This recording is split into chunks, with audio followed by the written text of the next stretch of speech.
channel Muda-Mudi Katedral di segmen Cicakui Cicetskui. Jadi hari ini kita lagi bersama Pastor Alfius Tandirasi. Ya. Jadi ini Pastor Al, kita panggilnya Pastor Al ya? Iya, siap. Panggilan akrabnya. Jadi Pastor Al ini adalah pastor kepemudaan di Keuskupan Agung Makassar ya, Pastor. Ya, teman-teman semuanya, sobat muda dimanapun Anda berada, saat ini perkenalkan saya Pastor Alfius Tandirasing. Sejak September 2020 diminta menjadi Ketua Komisi Kepemudaan untuk Keuskupan Agung Makassar, sekaligus menjadi moderator mahasiswa untuk KVKPAN Makassar. Kita mau tanya, Pastor ini sebenarnya kesibukannya apa sih jadi pastor kepemudaan itu? Ya. Kesibukannya yang ngurus orang muda. Tapi untuk saat ini kan masa pandemi ya. Dan saya diminta jadi ketua komket itu di masa pandemi. Iya. Ya, itu ya. ada kesusahan apa itu, Pastor? Iya, berarti saya mau curhat dulu ya. Oke. Ya, masuk di Komisi Kepemudaan dalam situasi pandemi seperti ini membuat saya berpikir apa yang kita mau lakukan untuk orang muda nih.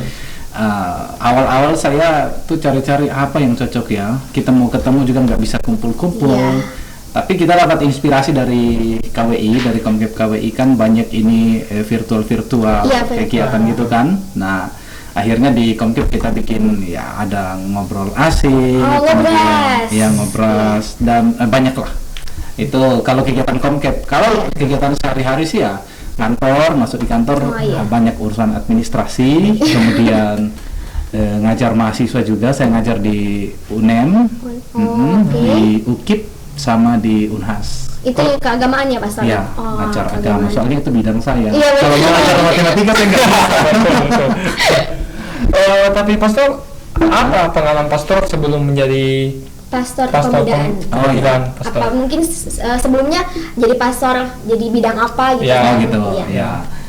Saya pulang dari studi di Yogyakarta itu kan 2017. Saya tabisan diakon, langsung tugas di Sanala sebagai diakon. Di Toraja ya, Sanala? Oh ya, di Toraja. Terus pas tabisan ditugaskan di situ lagi sebagai imam baru, sebagai kapelan selama 2 tahun. Habis itu tahun 2019 pindah ke Mamasa 1 tahun, lalu di Mamasa ke sini. Jadi pekerjaan saya sebelum masuk Komkep itu jadi pastor kapelan. Oh, pastor. Pastor kapelan. Sekarang jadi pastor kepemudaan, tambah makin jiwa muda ya, Pastor. Ini sama anak muda. Kalau kita bergaul dengan anak muda nanti mudah-mudahan anak muda. Nah, jadi kan itu pastor sudah jadi pastor kepemudaan. Nah, menurut pastor tuh kenapa sih anak-anak muda itu harus masuk ke OMK? Iya. Ke OMK ya. Berdasarkan pengalaman saya dulu ya. Iya, boleh. Gak apa-apa, Pastor. Iya. Kalau dulu saya masuk OMK itu memang sejak SMP kita masuk OMK, terus menjalani kegiatan bersama OMK. Pas masuk SMA saya diminta jadi ketua OMK. Waduh, mantap nih. Masih SMA loh ini. Tahun berapa itu Pastor? Itu tahun 2008. Ya, 2007 saya masih TK. Oh iya. Masih TK saya. Jauh banget sih kalian ini. Nah, itu pas saya SMA sudah jadi ketua OMK. Saya kan masuk seminari itu setelah tamat SMA. Jadi menjalani masa-masa indahnya SMA dulu. Benar-benar.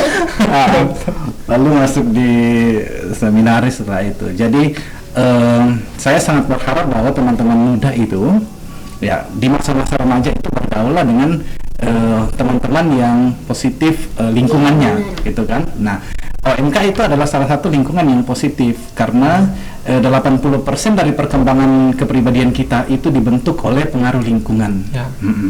Nah, itu sebabnya dulu ketika saya tahu bahwa cita-cita saya adalah menjadi pastor, ya saya ngumpulnya dengan orang muda. Jadi pastor udah punya cita-cita ini ya? Iya, dari kecil. Makin menikmati itu masa muda di SMA. Maka saya selalu berharap teman-teman muda itu cari lingkungan yang positif seperti OMK kan. Nah, karena ketika kita bergaul dengan teman-teman yang pergaulannya rusak misalnya sekarang kan banyak ya, entah drugs, entah seks bebas dan sebagainya kan. Nah, itu kita juga akan semakin rusak. Iya, benar. Apapun pengaruhnya pasti bakalan rusak ya, Pastor.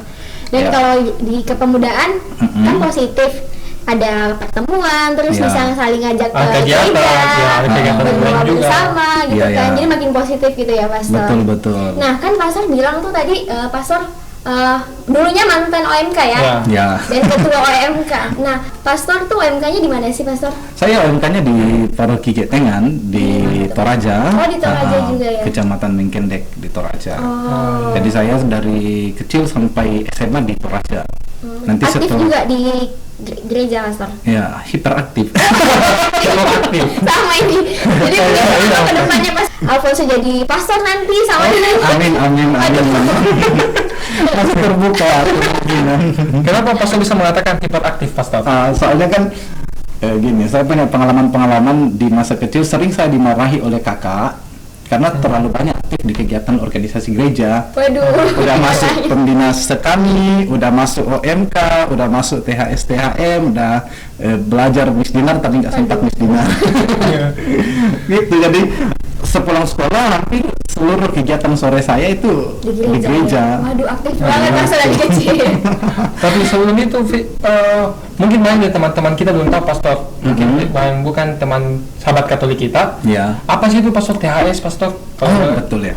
THS itu. Oh ya, kebetulan saya nggak tahu ini Pastor. Ya. Apa sih itu? Masa sih? Baru dengar kata-kata inisial itu. THS THM itu Tunggal Hati Seminari Tunggal Hati Maria.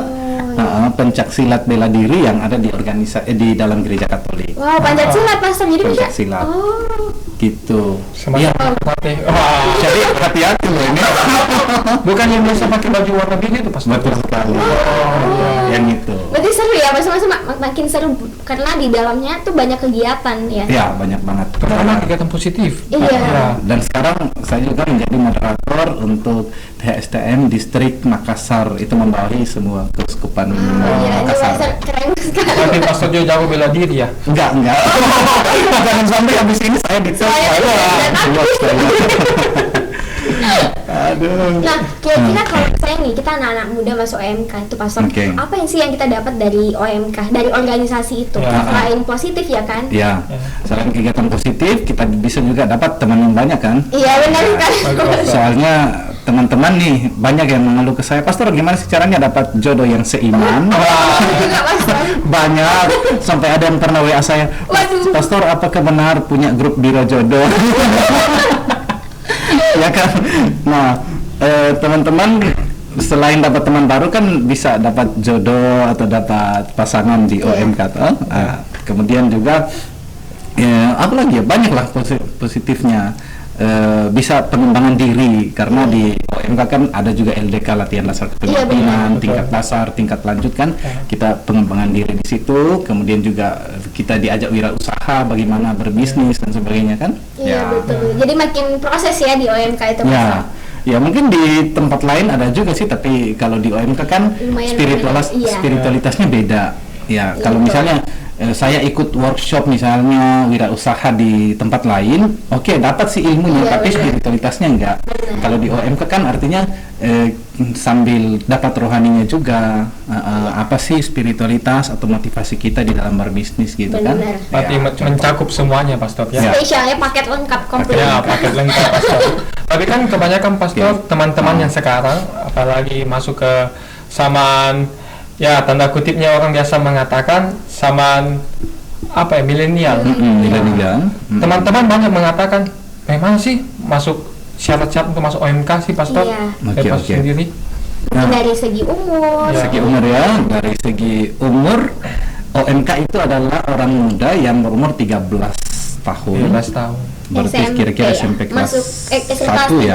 Iya, 1 SMP kelas 1 ya. SMP kelas 1, SD kan kelas umur 12 Oh tahun. iya, benar Iya. SMP kelas 1. 13 sampai 35 Iya. tahun dan belum menikah. Oh, jadi kalau udah menikah udah beda ya. Ya. Ya, walaupun Udah. belum umur 35 tapi sudah menikah, Vi. Ya. Bukan OMK lagi. Udah Ya. bukan anak muda lagi ya, Oke. udah ada tanggung jawab. Ada juga yang mengatakan dari 15 sampai 35. Soalnya kalau masih 13-14 masih terhitung Masih anak-anak anak-anak ya. ya. Dan kalau dilihat rentang umurnya kan dari 15 sampai 35 itu jauh banget. Dan tidak bisa disatukan, maka harus dibagi-bagi juga. Mungkin itu bedanya dari tiap organisasi per gereja ya, Iya, syarat-syaratnya. kan ada pembinaan tingkat remaja, tingkat SMA misalnya dengan tingkat yang kuliah dan sudah kerja kan itu pasti berbeda ya. Itu Itu syarat pertama soal umur, syarat-syarat lain saya kira nggak ada sih. Yang penting kita mau bergabung, kita mau bersama-sama membentuk diri dan melayani bersama OMK. Nah ini nih Pastor, ada tuh yang pernah DM kami juga. Apakah suatu agama tuh jadi syarat di sini harus untuk masuk OMK agamanya sama gitu, atau boleh beda gitu? Oke. Kalau OMK orang muda Katolik kan jelas Katolik ya. Tapi namanya Katolik itu universal, artinya kita terbuka. Maka ketika ada orang lain yang mau masuk, tidak apa-apa bergabung sebagai simpatisan. Sebagai simpatisan. Yang penting bahwa mereka ikut dengan baik dan kepengurusan ya tetap harus yang Katolik. Jadi terbuka ya buat semuanya. Terbuka sih, terbuka. Jadi nggak ada syarat kayak harus Katolik baru bisa masuk, itu nggak boleh. Karena khususnya Pastor di OMK kami, Pastor OMK Katedral, ini kami universal, Pastor. Kami terbuka. Ada Kristen, ada yang agama Buddha, gitu. Pastor. Dan kami pun tidak pernah mempermasalahkan akan hal itu. Dan kami tidak memaksa mereka buat masuk ke agama kami. Cuman ada beberapa karena mereka sudah lihat, sudah sering ikut kan, ikut bertugas kayak gitu, jadi tergerak sendiri hatinya gitu. Itu karya Roh Kudus, bukan di luar kemampuan kita. Kalau misalnya ikut OMK dan kemudian tertarik menjadi Katolik, itu bukan usaha kita, tapi sudah karya Roh Kudus ya. Benar. Itu biasanya Pastor, kalau kami sendiri Pastor dari OMK kami itu syarat untuk masuk dari belum masuk OMK dan mau masuk ke OMK itu Pastor. Kalau kami sih di Katedral itu umumnya harus terima sakramen Krisma dulu Pastor. Oh begitu. Ya Pastor, karena dimana proses pendewasaan sudah dimulai Pastor. Kan pada umumnya teman-teman tahu bahwa ketika menerima sakramen Krisma sudah meranjak ke kedewasaan. Oh begitu. Ya Pastor. Iya. Apakah itu salah atau bagaimana Pastor dari Pastor sendiri? Ya, itu kebijakan setempat ya, jadi tidak bisa disalahkan, tidak bisa dibenarkan. Yang penting bahwa teman-teman mempunyai pertimbangan atas keputusan itu, ya kan? Misalnya dengan mengatakan bahwa setelah terima Krisma orang menjadi dewasa, ya tidak masalah. Tetapi syarat seperti itu tidak bisa dipukul rata sekeuskupan. Iya benar. Kan, soalnya beda-beda. Misalnya di pelosok-pelosok itu mereka meskipun sudah mau menikah, kadang belum terima Krisma. Jadi kapan masuk OMK aja kalau mau syarat kayak gitu ya kan? Mungkin sama dengan umur ya Pastor. Umur kan tiap-tiap mungkin organisasi beda-beda ya. Tiap organisasi juga tuh ada syaratnya beda-beda. Oke, ya betul. Gitu. Nah, ini kan kami dari Muda-Mudi Katedral mungkin pusatnya ya. Nah, kamu tuh mau tanya Pastor, kira-kira tuh di Makassar, di Komket Makassar ini tuh ada berapa organisasi OMK? OMK ya? Ya. Kalau dikatakan OMK itu sebenarnya membawahi semua orang muda Katolik apapun organisasinya. Yang salah di teman-teman orang muda kita adalah dengan mengatakan saya sudah masuk misdinar, saya tidak perlu masuk OMK. Itu salah besar. Saya sudah masuk PHS, saya tidak perlu masuk OMK. Salah. Ya. OMK itu orang muda Katolik dari umur 15 sampai 35 tahun, dimanapun organisasinya dia aktif, dia OMK. Oh jadi yang dia misdinar dia tetap OMK ya Pastor? Karena di dalam cakupan masih orang muda, aktifnya di dalam gereja ya. Betul. Maka ketika kita berbicara orang muda, berarti semua yang dari umur 15 sampai 35 itu adalah OMK. Terserah dia mau aktif di mana. Nah, kalau kita mau berbicara soal organisasi, ya berarti sudah spesifik ya. Berarti Pastor KMK pun termasuk dalam OMK ya? Iya. Jadi itu yang salah persepsinya di teman-teman. Iya, karena banyak yang masih belum mengerti kan, Pastor. Jadi kalau kita mengumpamakan secara struktural itu, OMK ini mempayungi semua organisasi-organisasi. Ya, orang OMK ini di atas, di bawah koordinasi Komket. Lalu kemudian organisasi-organisasi kecil di bawah ada KMK, ada organisasi STM, ada misdinar. Iya, ada misdinar, apa-apa lagi itu. Menarik sih Pastor, karena waktu pertemuan MYD 2000 berapa ya waktu itu? 2017 ya, 17, MID. 2017. Oke. Oh, MID, ini bukan IID. Oh, MID Makassar 2019. ini ya. Maksudnya kan Aduh, salah Saya masih di kampung waktu itu. iya, Jadi belum 2019 tahu. Pastor. Waktu itu kan rapatnya di KVK di Serui.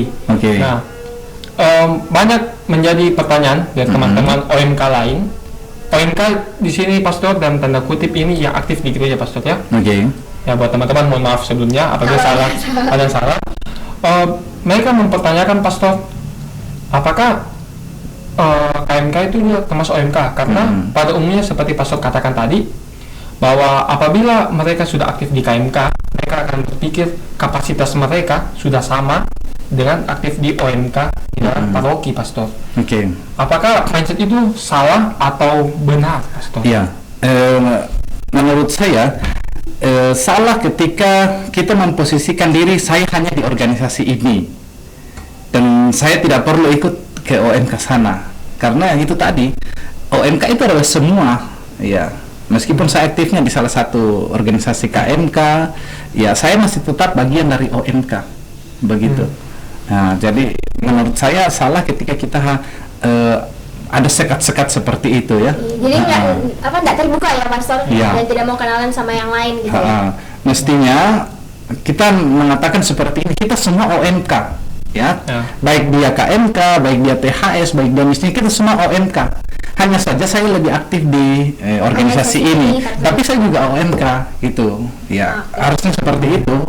Nah, kemudian Pastor, apa yang menjadi masalah Pastor sampai muncul mindset dari teman-teman muda Ya. yang berpikiran bahwa apabila mereka aktif di KMK, di PAS, tidak harus masuk di OMK di paroki. Apakah OMK-nya di sini yang dimultitafsirkan atau bagaimana Pastor? Ya itu dia ya.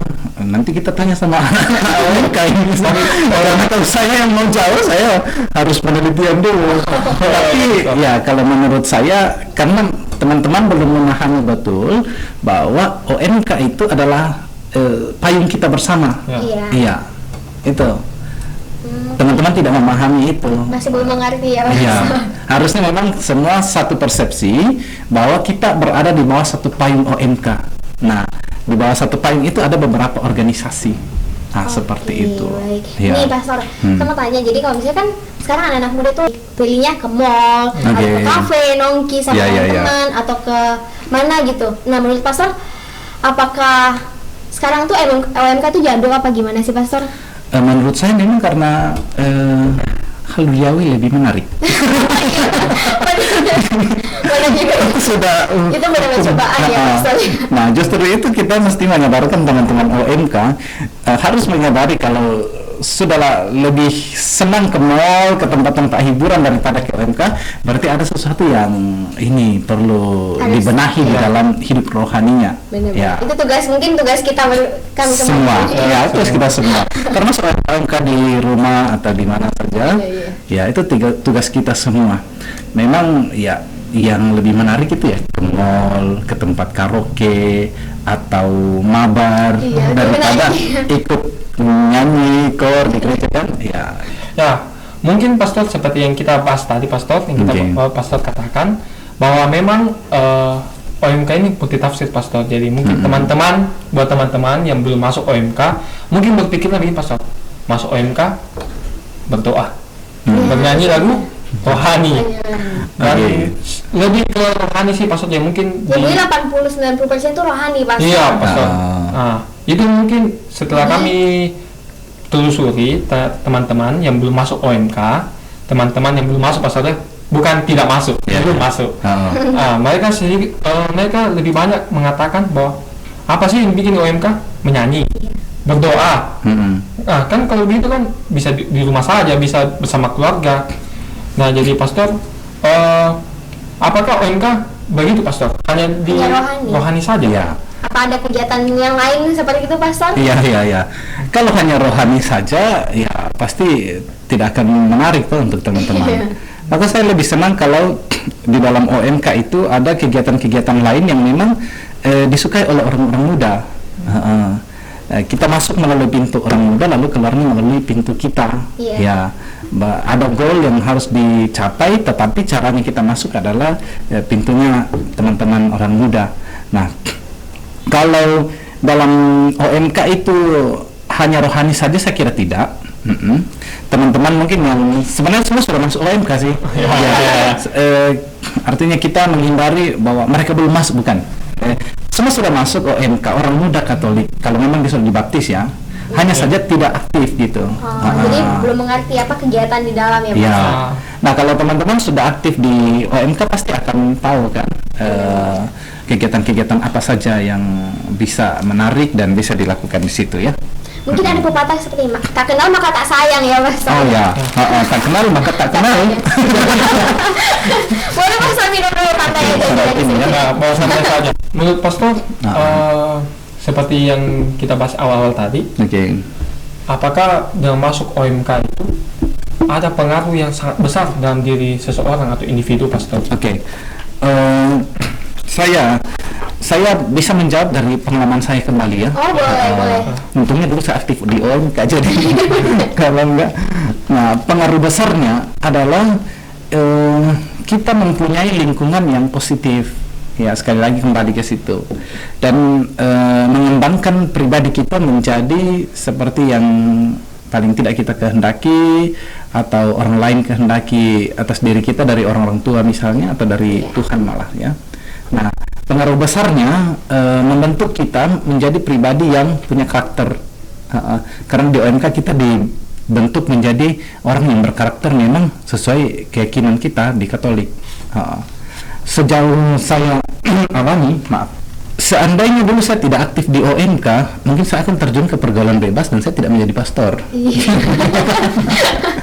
ya, kayak begitu sih, simple. Tadi saya ingat, pastor kan ada bilang dulu tuh dimarahin ya sama kakaknya ya. Iya. Kebanyakan ikut kegiatan di OMK. Itu kenapa tuh, Pastor? Itu kan di rumah kan kita juga dulu pelihara ternak.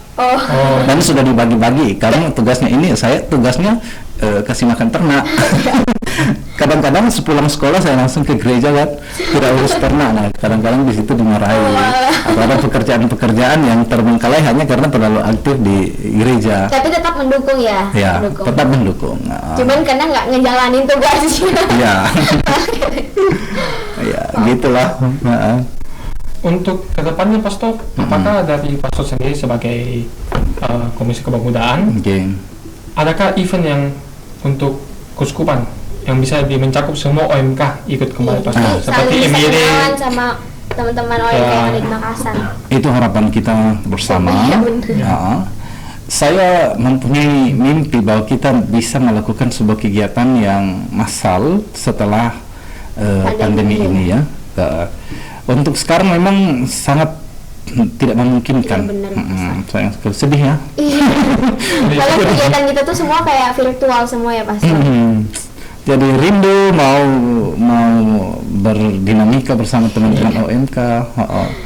Ya paling ada sih beberapa kegiatan yang di tingkat organisasi kecil-kecil macam di KMK ada, tetapi ya semua masih terbatas.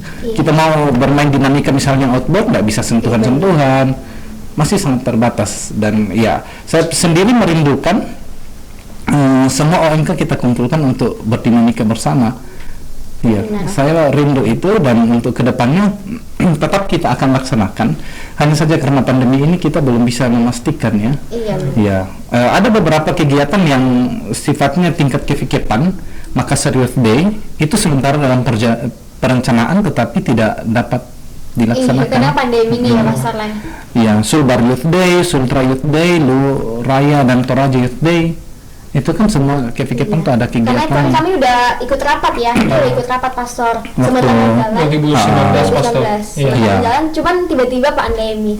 Betul, sampai panitianya kan sekarang nggak tahu kemana. Udah pada bulan. Ini udah mau masuk 2 tahun. Yang mau dia apa? Kemarin paksakan juga.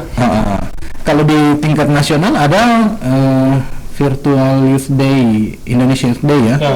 Tapi menurut penilaian saya sih tidak terlalu efektif. Iya, benar. Kurang, euforianya kurang gitu. Benar-benar. Iya, saya sempat ikut sih acaranya waktu itu. Bahkan waktu di masa kali lalu saya sudah tahu bahwa saya dipindahkan ke Comcap, nah, saya ikutlah acara virtual itu. Tapi saya lihat memang skalanya kan Indonesia nasional ya. Tapi yang ikut di bawah 1000-an ya nggak representatif. Iya. Nggak seru ya Mas. Nggak seru. Beda kalau kita secara langsung. Iya, mudah nanti ke depannya kita bisa bikinnya. Iya. Amin Mas. Semoga kita kedepannya bakalan ketemu sama UMK lain atau kepemudaan di Makassar khususnya dulu ya sebelum Makassar. Kalau untuk sekarang saya mengusulkan supaya per kategorial saja atau per kelompok-kelompok kecil, misalnya dengan OMK katedral sendiri, Marlisos, Minasa dan sebagainya, kecil-kecil. Seperti kemarin saya baru pulang dari Bau-Bau itu mengumpulkan teman-teman OMK di sana pelatihan Rosario. Di Bau-Bau. Ya kayak gitu kecil-kecil di KMK juga. Kayak gitu. Jadi mungkin di KMK OMK organisasi kecilnya dulu kita aktifkan, nanti kalau udah aktif baru kita kumpulin semua, itu pasti lebih seru kali ya. Iya, betul. Ya, karena memang situasi pandemi sekarang tidak bisa banyak-banyak, kan? Jadi benar. Kalau organisasi kecil ya saya kira bisa. Iya benar. Iya. Jadi semoga harapan kita semua terwujud ya Pastor. Ya, teman-teman OMK bantu doakan ya biar cepat berlalu masa pandemi ini nih. Iya benar. Baik Pastor, yang saya mau pertanyakan dari Pastor sendiri, dari pengalaman Pastor, apa sih masalah-masalah yang terjadi di OMK sendiri umumnya Pastor? Jadi masalah. Iya. Mungkin teman-teman nanti bisa bantu jawab juga ya. Boleh. Sejauh yang saya lihat, ya saya kan baru dari kampung nih, masuk dari kota nih. Masalahnya beda. OMK di sini, ya. Kalau saya lihat itu memang kebanyakan sibuk di tempat masing-masing, entah itu di dunia kerja, di rumah, ya. Jarang untuk mau bergabung di gereja. Ada beberapa sih, tapi menurut pengamatan saya lebih banyak OMK kita yang aktif di luar daripada bersama-sama bergabung dengan OMK di gereja. Nah, itu masalah pertama kalau di sini. Lalu yang kedua adalah OMK kita banyak juga yang boleh dikatakan imannya masih harus diasah lagi. Entah itu soal pengetahuan iman, entah itu soal keyakinan akan imannya. Ya, maka teman-teman OMK mungkin perlu diberi katekese, kemudian perlu dimantapkan lagi supaya dia yakin dengan apa yang dia imani, dengan agamanya, tidak mudah untuk berpindah ke sana kemari. Kan fenomena juga di kota ada beberapa teman kita yang boleh dikatakan ibadahnya jajan. Mengerti nggak sih? Mengerti ya? Itu dunia kamu tuh. Artinya ada teman-teman kita yang minggu ini di katedral misalnya, minggu depan di tetangga, kan? Nah itu jajan. Karena pengetahuan imannya itu masih perlu diasah lagi. Itu. Nah beda kalau di kampung, yang saya lihat di kampung teman-teman aktif. Banyak sih yang aktif, misalnya di Toraja ya. Toraja tuh kalau bilang kita kumpul orang muda sekip-kipan tuh banyak sekali, sampai ribuan. Khususnya di Toraja ya Mas ya. Contoh ya, karena saya dari sana ya. Saya lihat di sana. Nah, tetapi sama bahwa kadang-kadang iman mereka mudah sekali untuk goyah. Ketika sudah pindah misalnya kuliah di Makassar, itu mereka tidak seaktif dulu ketika di Toraja. Banyak godaan ya Mas. Banyak sekali. Ataukah ada orientasi Pastor yang berbeda yang membuat mereka merasa suatu ketidaknyamanan? Ya bisa jadi ya. Bisa jadi bahwa ketika mereka pindah ke sini sudah tidak nyaman, tidak punya teman-teman yang seperti di sana dulu, ataukah sudah fokus dengan kuliahnya atau kerjanya. Benar. Jadi terbagi-bagi ya fokusnya Pastor ya. Apakah faktor internal dari OMK Pastor, misalnya seperti mungkin saja ya pertemuannya kurang menarik. Ada biasanya mantan Pastor, mantan pacar yang membuat hati teman-teman ini menjadi tidak nyaman Pastor. Dan awalnya cari jodoh, dapat jodoh cuman putus dan menjadi mantan Pastor. Tapi bukan sharing dari alamat sini kan? Saya sini Pastor punya mantan sini ya. Ada yang kayak gitu ya. Ya Pastor. Apakah itu pastor untuk itu mungkin besar kemungkinan di kota ya pastor ya? Bisa jadi ya. Apakah di desa juga begitu? Bukan di desa ya, tapi di kampung. Ya, di daerah Aja, saja enggak terlalu ya. Enggak terlalu. Iya, kalau soal mantan gitu enggak terlalu ya. Menjadi masalah juga pastor. Pada umumnya, apakah ini saya juga kurang tahu pastor, apakah ini dari pribadinya atau bagaimana? Biasanya membawa masalah pribadi masuk ke organisasi pastor. Iya. Kita mengatakan seperti apa pastor, masalah pacaran putus, seperti Vivi katanya mantan ya. Nah, apakah itu pastor suatu bentuk ketidakdewasaan dari teman-teman atau bagaimana pastor? Memang ketika ada kita punya masalah pribadi kemudian dibawa tidak hanya ke OMK tapi juga ke dunia kerja, ke profesi, ya kan? Itu tidak bijak menurut saya sih.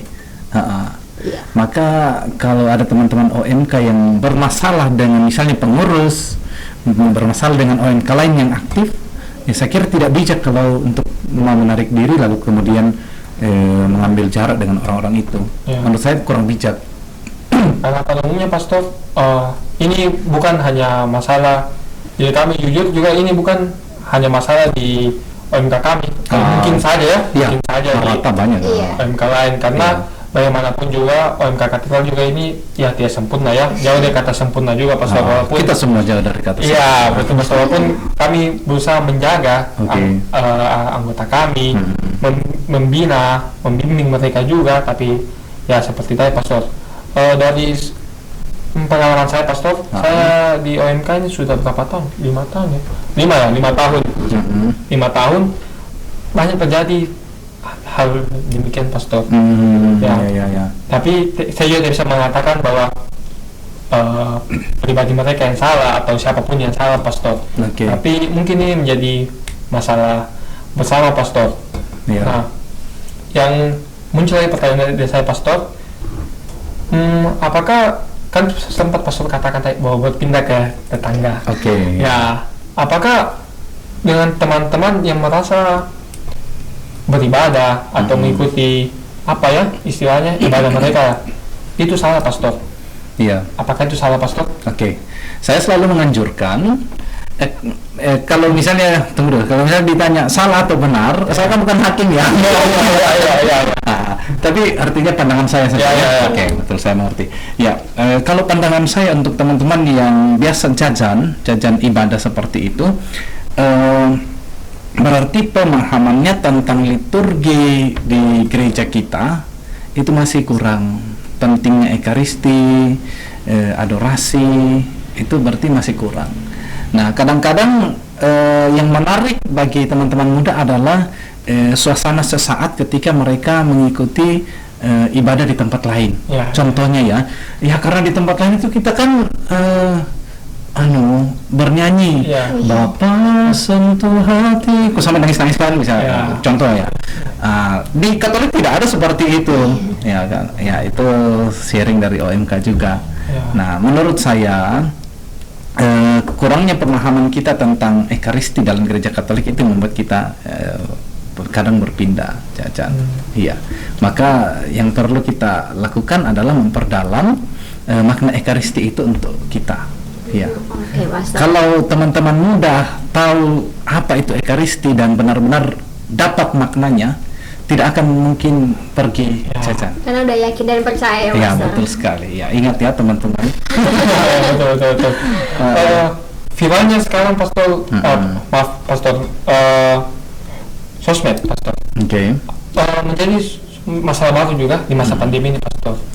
Kita juga bisa menyalahkan bahwa masa pandemi ini juga melarang untuk berkumpul pastor. Tapi selalu menjadi alasan bahwa tidak bisa melakukan semacam kegiatan virtual pastor. Seperti mungkin ada beberapa aplikasi ya yang membuat rasa candu pada pastor. Bagaimana sih tanggapan pastor untuk mengubah begitu pastor? Bagaimana cara membina teman-teman itu untuk berubah? Yang awalnya kita ke gereja kumpul, cuman sekarang tuh harus di rumah depan laptop atau handphone tuh virtual bareng-bareng, cuman godaannya tuh kadang ini ya pastor. Iya. Banyak ya. Mungkin contohnya kayak begini ya. Saya kan mengajar anak-anak mahasiswa nih, kadang saya lihat mereka mendengarkan Zoom penjelasan saya, tapi mereka sibuk dengan HP. Kayak gitu ya, berarti kurang fokus gitu. Ya memang sih ada tanggapan saya ya, dikembalikan ke pribadi masing-masing lah, harus lebih bijak. Mungkin karena jenuh dan bosan juga ya, pas sendirian ya depan komputer, nggak ada teman-teman, kan biasanya kumpul teman-teman, ini sendirian. Pasti ya, itu pasti. Apalagi jomblo ya. Apalagi jomblo. Mungkin Pastor, kan tadi bahas sosial media, nah ini kan lagi tren itu TikTok Pastor ya. Nah TikTok ya. Pastor tahu nggak itu TikTok? Atau mungkin Pastor punya akun TikTok atau gimana? Gimana teman-teman yang mungkin kenal saya tuh dulu di TikTok seperti apa? Ya. Jadi kenapa Pastor kenapa? Dulu saya punya TikTok. Boleh sharing, ya. Dulu saya punya TikTok, sudah banyak followers sampai puluhan ribu. Wow. Tapi karena viral dan saya tidak mau terkenal, udah hapus akun. Pasti fokus pastornya untuk pelayanan ya. Pelayanan bukan untuk Bukan untuk jadi artis. Mungkin kita kasih lihat beberapa videonya, dan videonya Pastor tuh sangat motivasi banget. Mungkin karena dari teman-teman yang lain nggak tahu apa tuh, mungkin tentang Katolik atau Kudus kayak gimana, atau kegiatan Natal, apa mungkin Pastor ada sharing kayak gitu juga di TikTok? Iya, yang di akun TikTok saya yang dulu memang isinya banyak katekese. Banyak juga sih yang hura-hura, yang hanya nyanyi-nyanyi goyang-goyang tuh kan TikTok awal kayak gitu ya. Ada juga yang tentang perjalanan-perjalanan, lebih banyak sih yang edukatif, katekese gitu. Ini ada sedang lihat nih Pastor, katanya Pastor tuh viral di tangga. Itu apa sih Pastor? Nanti teman-teman boleh lihat. Nanti ada videonya. Tapi yang membuat saya kenapa yang itu yang viral gitu loh, yang tidak ada maknanya sama sekali ya, goyang-goyang naik tangga. Itu tuh Pastor duet sama ada satu pastor dari luar negeri, kebetulan saya follow di ini kan di TikTok, ya udah kita duet. Saling duet ya. Juga pernah saya duet dengan suster nyanyi. Jadi mumpung saya ini kan main TikTok juga nih Pastor. Oh gitu. Jadi itu pernah masuk di FYP, itu ada suster yang masuk di FYP aku, suster 5 orang tuh viral banget. Dan terus ada juga suster dari Raja Wali. Suster Raja Wali itu juga main TikTok Pastor. Sekolah Raja Wali ya, sekolah Raja Wali. Di sekolah Raja Wali, sekolahnya di rumah sakit Raja Wali di Stella Maris. Stella Maris. Karena lihat di videonya tuh kayak, kok tahu ini tempatnya tuh di mana? Terus muka-muka suster itu kayak nggak asing. Kenal ya. Karena sering lihat kan di Raja. Kayaknya saya tahu tuh susternya siapa, nggak usah sebut merek. Jadi nggak ada kayak apa ya, tuntutan kalau seorang pastor atau suster itu nggak boleh main-main kayak TikTok gitu ya Pastor? Justru saya melihatnya justru bagus ketika dunia orang muda itu dimasuki oleh orang-orang religius seperti suster, frater, pastor. Karena orang muda akan merasa, wah kita kedatangan ini kan. Saya nggak tahu kalau perasaannya teman-teman kalau misalnya, wah susterku juga ini main ini. Karena kan awalnya tuh TikTok dipandang jelek ya Pastor ya. Awal-awal tuh dipandang jelek. Terus sekarang tuh makin edukasi banyak. Terus karena sekarang juga tuh di TikTok tuh banyak teman-temanku yang mungkin Katolik atau Kristen itu banyak banget udah mulai up. Karena kan dulu soal agama tuh turun ya kalau di sosial media. Nah sekarang tuh makin up dan kayak banyak yang lagu-lagu rohani dibikin dance yang makin kekinian kayak gitu Pastor. Itu menurut Pastor tuh kayak gimana tuh Pastor? Menurut saya sih bagus. Bahkan ketika saya ke Baubau bulan lalu ya dengan OMK di Paroki Baubau di Sulawesi Tenggara, itu saya adakan lomba TikTok. Temanya apa Pastor kalau kita tahu? Temanya rohani Katolik gitu kan. Jadi mereka cari backsoundnya lagu rohani, kemudian kebetulan kita sedang ada di tempat siaran, jadi udah pilih background yang itu kontennya itu dance atau tentang rohani atau gimana? Ya sembarangan, itu kreativitas masing-masing. Yang penting lagunya dalam rohani ya Pastor. TikToknya tema rohani ya. Itu bisa juga loh. Zaman sekarang kan serba virtual, bisa sebenarnya kita teman-teman muda-mudi katedral kalau mau bikin lomba gitu bisa. Boleh. Dan yang saya dapat tuh kalau saya pribadi, saya kan makin kenal teman-teman saya yang di TikTok tuh banyak yang sharing tentang lagu-lagu rohani, yang sambil dance juga kan Pastor. Jadi makin kenal. Terus ada masuk di grup OMK Indonesia gitu. Jadi makin kenal-kenal banyak gitu. Itu sih yang aku dapat dari TikTok. Iya. Bagus juga. Jadi sosial media ini sebagai motivasi ya buat teman-teman muda. Ya, dan kehadiran kami di sosial media waktu itu sebenarnya saya masih pertimbangkan ya untuk mau tutup atau tidak ya. Karena tahun berapa tuh ya, Pastor? Baru-baru 2000. tahun lalu. Oh, 2020. Baru-baru nanti sebelum pindah ke sini itu baru saya tutup sekitar kalau nggak salah sih Juni. Juni saya tutup. Mungkin Terus siapa tahu- September pindah ke sini. Mungkin siapa tahu Pastor tahun ini ada bikin lagi TikTok, Pastor.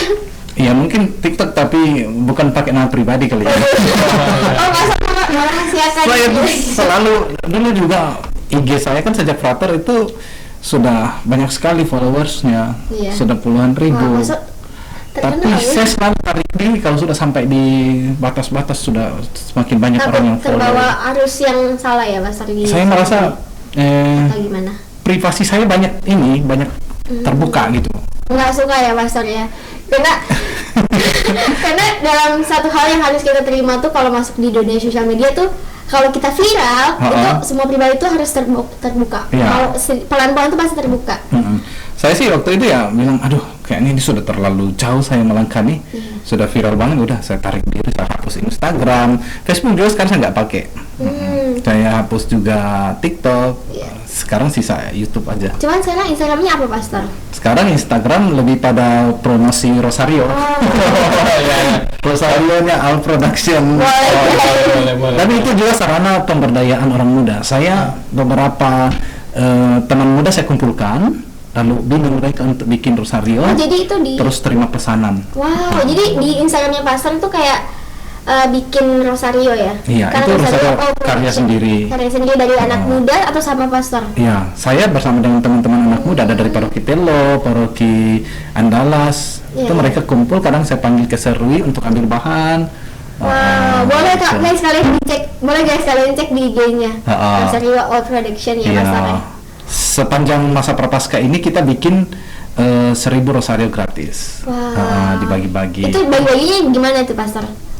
Kita kirim ke teman-teman pastor siapa yang mau diberikan di parokinya untuk dibagi-bagi ke umat, udah mereka daftar cukup 1000 udah kita bikinkan sama teman-teman OMK di sini. Udah selesai, Pastor? Atau masih? Oh, udah selesai. Mantap. Ya, tapi kalau teman-teman mau banyak loh gratisan. Nih, Pastor, kalau misalnya dari teman-teman yang nonton tuh pengen belajar bikin Rosario, itu bisa ke Pastor? Boleh. Di YouTube saya juga sudah ada tutorialnya. Oh, udah ada tutorial, guys. Ya kayak promosi ya. Pengen belajar Rosario bisa kan gitu. Itu kan salah satu juga kegiatan positif di OMK, pemberdayaan.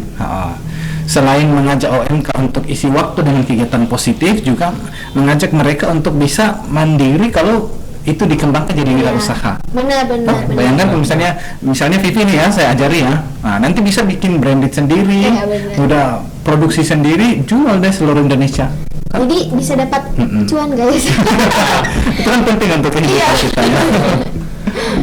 Ya, Pastor, yang saya mau tanya Pastor, apakah orang muda ini OMK harus aktif di rukunnya? Oke. Ya, karena pada umumnya seperti masalah awal tadi, Pastor. Iya. Apabila sudah aktif di satu organisasi, sudah malas ke organisasi lain. Nah, yang saya pantau ini, Pastor, selama ini di rukun ini, rukun sekarang ini, saya tidak tahu kalau rukun paroki lainnya mungkin masih aktif OMK-nya. Tapi buat kakak sendiri, kalau mau mempresentasikan orang tua itu dari rentan umur 40 sampai seterusnya, itu mendominasi, Pastor, mungkin sekitar 70%, sedangkan anak muda di sini, Pastor, dalam kategori anak-anak, Pastor. Ya, dari umur berapa ya? 7 sampai 12, 13 masih ikut. Setelah itu yang aktif di rukun. Nah, ada skat, Pastor, dari umur 16 sampai 30, Pastor. 30-an ya. Apakah itu menjadi masalah juga, Pastor, karena pada umumnya banyak yang mengatakan bahwa rukun itu terlalu kuno, udah. Kira-kira begitu alasan teman-teman OMK sehingga aktif rukunnya. Ya kalau menurut saya sih idealnya bahwa OMK aktif di rukunnya juga ya, tidak hanya di satu organisasi. Itu idealnya. Karena kalau menurut ajaran gereja kita, iman kita itu berkembang dalam komunitas. tidak bisa berkembang sendiri. Kita di dalam komunitas. Nah, komunitas kecil paling kecil itu adalah keluarga, kemudian rukun. Nah, lalu kemudian organisasi-organisasi. Jadi idealnya teman-teman OMK itu aktif di rukun masing-masing. Tetapi ya kalau ada pertimbangan lain, saya rasa tidak begitu masalah karena teman-teman juga bebas memilih mau aktif di mana. Buat saya seperti itu. Yang penting bahwa teman-teman punya organisasi atau tempat untuk pengembangan diri seperti OMK atau organisasi lain. Betul. Kayak gitu. Apakah OMK ya Pastor bisa menjadi suatu wadah untuk mendidik teman-teman? Maksud saya OMK aktif Pastor ya? Iya. Mendidik teman-teman untuk lebih memahami apa sih itu ajaran gereja Katolik. Oh iya. Kepada teman-teman OMK yang tidak aktif, karena seperti saya katakan tadi Pastor bahwa banyak memang dibingkai teman-teman ini mengatakan bahwa OMK itu hanya berdoa. Oh, gereja Katolik itu Pastor, misalnya yang saya pindah ke tetangga ini ya, monoton Pastor. Itu bahasa bahasa sehari-harinya Pastor. Bisa potong dulu. Justru monoton itu yang membuat gereja Katolik bertahan sepanjang 2000-an tahun. Ya, tradisinya dilestarikan. Kayaknya ada gonggongan anjing ya.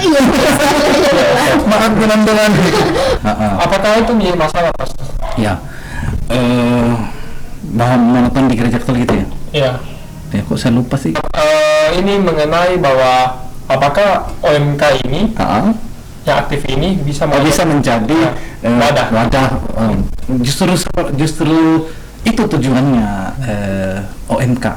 Saling mengembangkan. Nah, contohnya teman-teman di OMK Katedral ini itu mengadakan sebuah kegiatan yang berguna untuk teman-teman lain, misalnya yang junior yang baru.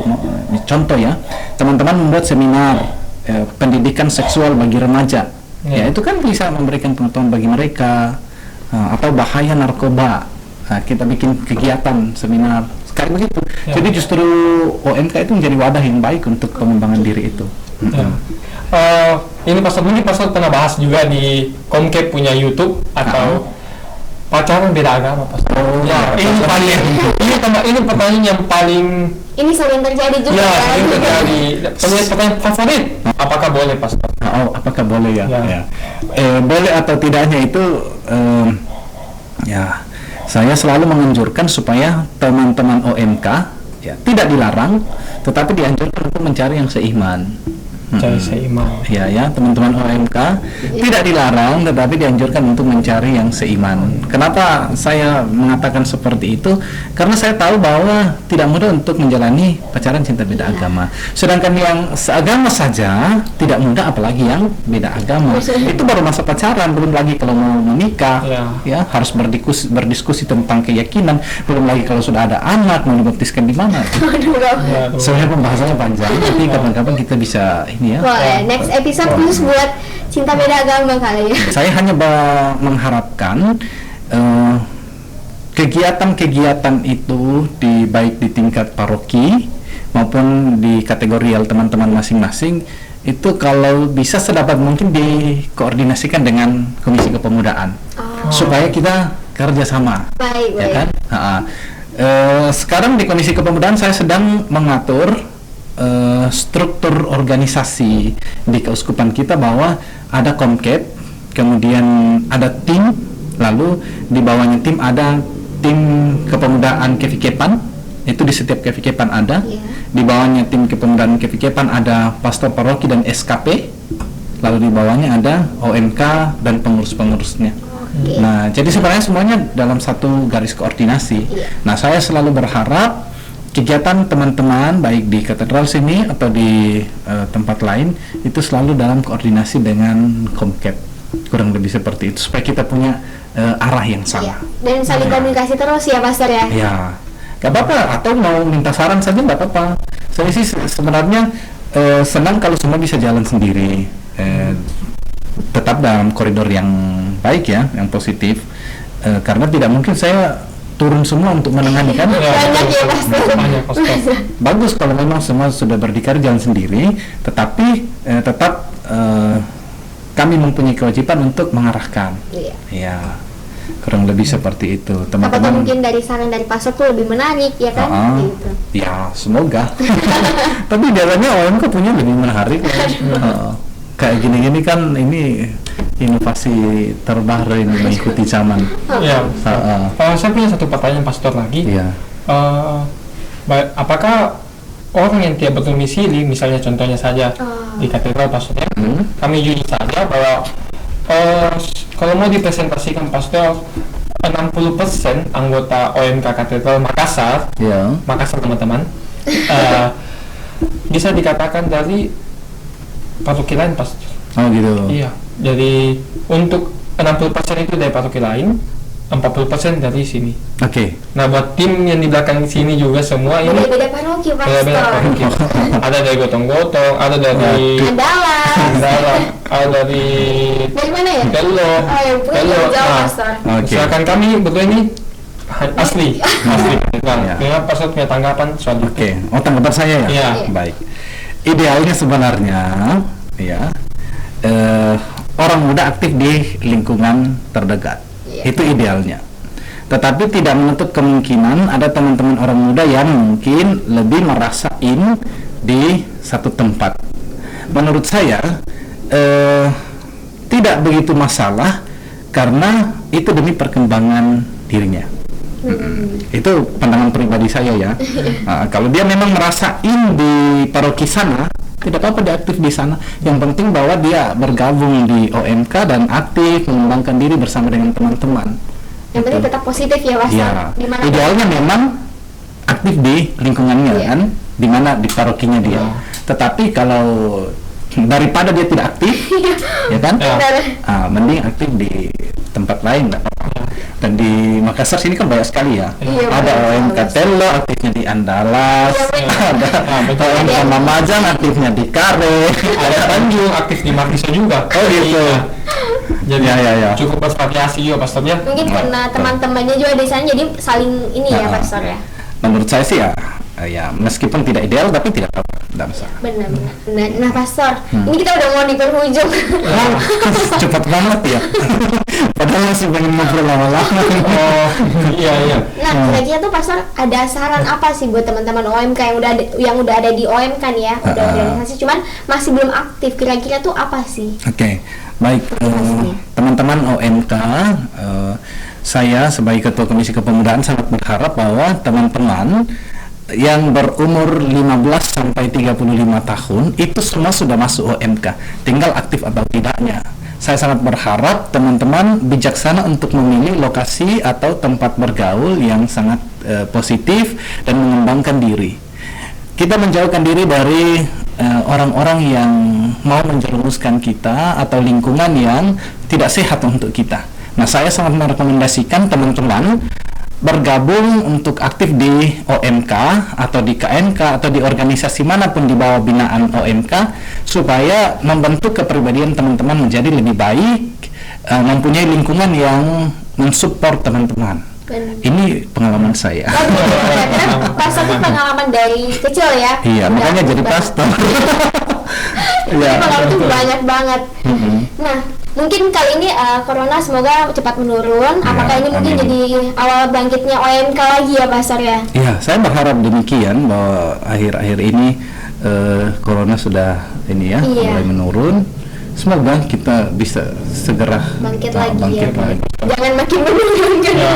Saya yakin OMK kita semangat sih sebenarnya. Iya, benar. Banyak yang rindu untuk berkegiatan, cuma memang kondisi tidak memungkinkan. Benar pastor. Ya, Oke. kami rasa demikian pastor. Oh sudah ya. Ya, Sayang sekali. Semoga nanti next konten kita Ah. bisa panggil lagi pastor. Dengan senang hati. Puji Tuhan. Dan kita juga bisa dari Komkep panggil teman-teman. ya. Dengan senang hati Dengan senang pastor. hati. Iya. Jadi kita bisa makin kenalan gitu ya pastor sama yang Siap, lainnya. iya betul sekali. Soalnya di Komkep kadang-kadang juga kita cari host siapa nih. Soalnya teman-teman yang udah sering host mereka bilang, aduh netizen udah bosan lihat kita. Iya, pastor. Jadi baik pastor, terima kasih atas Terima kasih, kunjungan Pastor. pastor Sama-sama. di podcast Muda Mudi Katedral Makassar di segmen Cicak Kui.